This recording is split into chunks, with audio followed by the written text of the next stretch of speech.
सुप्रियाज किचनमध्ये तुम्हा सर्वांचं मनापासून स्वागत आहे। आज मी तुम्हाला दाखवणार आहे एग पराठा। इथे मी 2 अंडी घेतलेली आहेत, ती आधी पण फोडून घेऊया।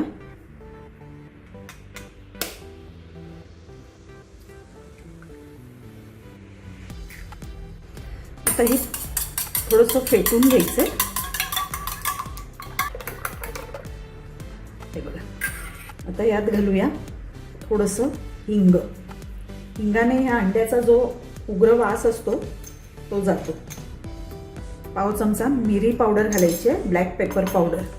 पाव चमचा हळद घालूया आणि आता यामध्ये आपण घालणार आहोत कांदा, टोमॅटो, सिमला मिरची, हिरवी मिरची। मसाला घालणार नाही मी, हिरवी मिरची घालते। थोडीशी कोथिंबीर घालूया आणि चवीपुरतं मीठ घालायचं।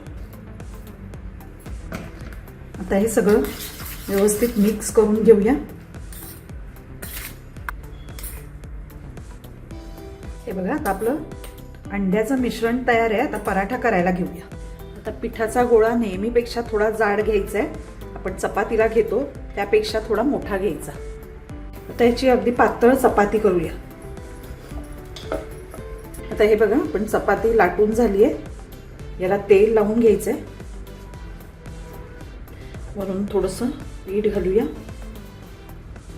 आता याची आपल्याला अशी पंखा असतो तशी घडी घालायची।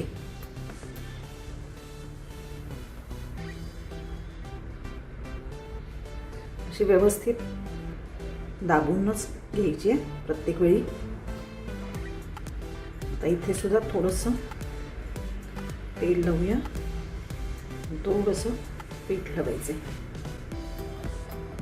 थोडंसं हे ओढून घ्यायचं, म्हणजे मध्ये जर जाड झालं असेल तर ते व्यवस्थित होतं। आणि इकडून दुमडायला सुरुवात करायची आहे आणि हे जे टोक आहे ते मध्ये असं चिकटवून टाकायचं। आता पीठ घेऊया आणि याचा थोडंसं जाडसरच असा पराठा लाटायचा आहे। जास्त दाब द्यायचा नाहीये त्याच्यावर, नाही तर मग ते लेअर सुटणार नाही। कडा व्यवस्थित लाटून घ्यायच्या, बस। याच्यापेक्षा पातळ नाही करायचा। तवा चांगला तापलेला आहे। आपण पराठा भाजून घेऊया। थोडंसं बाजूने तेल सोडायचे।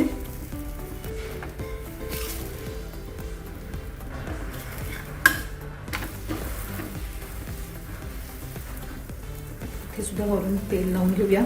तुम्ही याच्याऐवजी बटर सुद्धा लावू शकता।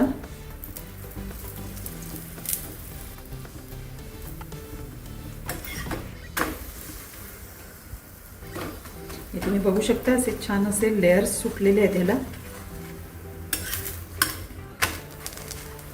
याच्या कडा वगैरे व्यवस्थित भाजून घ्यायचे।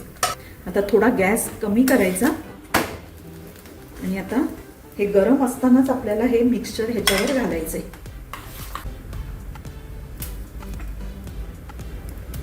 अगदी कडेपर्यंत नाही घालायचं, कारण ते पलटी करताना सगळं बाहेर येतं, नाही तर गॅस थोडासा वाढवायचा। आता पलटी करूया।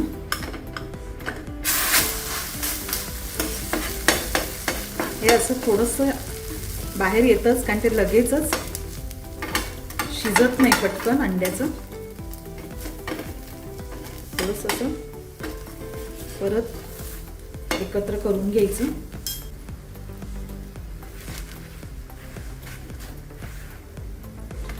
थोडंसं असं प्रेस करून चांगलं शिजवून घ्यायचं।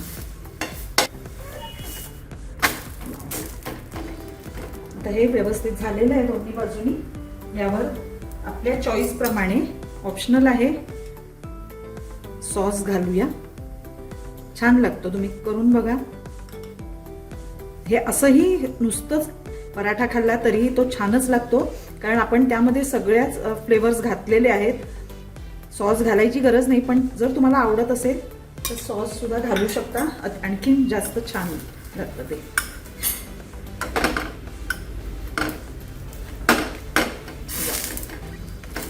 आपला एग पराठा तयार आहे। मस्त गरम गरम असा सर्व करायचा. आता हे तुम्ही असंही सर्व केलं तरी चालेल. दुसरा एक अख्खा धरता येत नाही मुलांना, म्हणून मी दुसरा एक प्रकार दाखवते. हे असं जरी पीसेस करून सर्व केलं तरी चालेल. मस्त असं क्रिस्पी झालेलं आहे. तुम्ही बघू शकता अगदी कुरकुर असा आवाज येतोय. वाव, हे असं सुद्धा मुलं खाऊ शकतात अगदी सोप्या पद्धतीने. तुम्ही नक्की करून बघा. हा असा एग पराठा करून बघा आणि आवडला तर माझ्या व्हिडिओला लाईक करा, शेअर करा आणि माझ्या चॅनलला सबस्क्राईब करा. थँक्यू. अगदी व्यवस्थित असा पूर्णपणे चांगला स्टफ केलेला आहे आपण. हे बघू शकता तुम्ही.